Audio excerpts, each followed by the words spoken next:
जब स्टीफन ने साहसिक संदेश समाप्त किया तो धार्मिक अगुए क्रोधित हो गए। वे क्रोध में अपने दांत पीसने लगे, लेकिन स्टीफन पवित्र आत्मा से परिपूर्ण होकर स्वर्ग की ओर देखने लगा और उसने परमेश्वर की महिमा देखी और यीशु को परमेश्वर के दाहिने हाथ पर खड़े हुए। उसने कहा, देखो, मैं स्वर्ग को खुला हुआ और मनुष्य के पुत्र को परमेश्वर के दाहिने हाथ पर खड़े हुए देख रहा हूँ। यह सुनते ही वे चिल्लाए, अपने कानों को बंद किया और उस पर झपट पड़े। उन्होंने उसे नगर से बाहर घसीटा और पत्थर मारने लगे। मरते समय स्टीफन ने प्रार्थना की, प्रभु यीशु, मेरी आत्मा को ग्रहण कर। फिर वह घुटनों के बल गिरा और पुकार कर कहा, प्रभु, इन पर यह पाप मत लगाना। और यह कहकर वह सो गया। सॉल भी वहां खड़ा था, उसकी मृत्यु की स्वीकृति देता हुआ। हम इस कहानी से क्या सीख सकते हैं?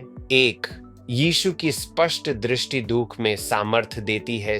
स्टीफन ने यीशु को खड़ा हुआ देखा, बैठा नहीं। अपने सबसे कठिन क्षण में स्वर्ग खुला और मसीह ने उसे आदर दिया। अपने आप से पूछें, जब मैं सही काम करने के कारण दुख सहता हूँ तो क्या मैं ऊपर देखता हूँ या हार मानता हूँ? क्या मुझे विश्वास है कि यीशु मुझे देखता है और मेरे साथ खड़ा है? दूसरी मृत्यु में भी अनुग्रह बह सकता है। स्टीफन के अंतिम शब्द क्षमा से भरे थे। उसने यीशु की तरह कहा, इन पर यह पाप मत लगाना। मृत्यु में भी उसने मसीह के हृदय को दर्शाया। अपने आप से पूछें, क्या मैं तब भी क्षमा कर सकता हूँ जब सबसे ज्यादा चोट लगी हो? क्या मैं बैर का उत्तर स्वर्गीय प्रेम से देता हूँ?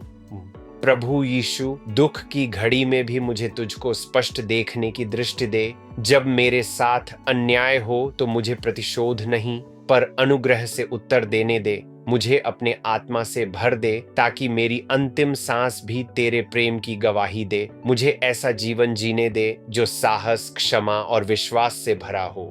यीशु के सामर्थी नाम में आमीन। स्टोरी टाइम विद अभी में आपका धन्यवाद। स्टीफन पहला मसीही शहीद था क्योंकि उसने सत्य के लिए खड़ा रहना चुना। आइए हम भी ऐसे लोग बने जो निर्भयता से जिएं, पूरी तरह क्षमा करें और यीशु पर अपनी दृष्टि लगाए रखें, किसी भी कीमत पर। अगली बार तक अडिग रहें, सत्य बोलें और आत्मा से भरे रहें। परमेश्वर आपको आशीष दें।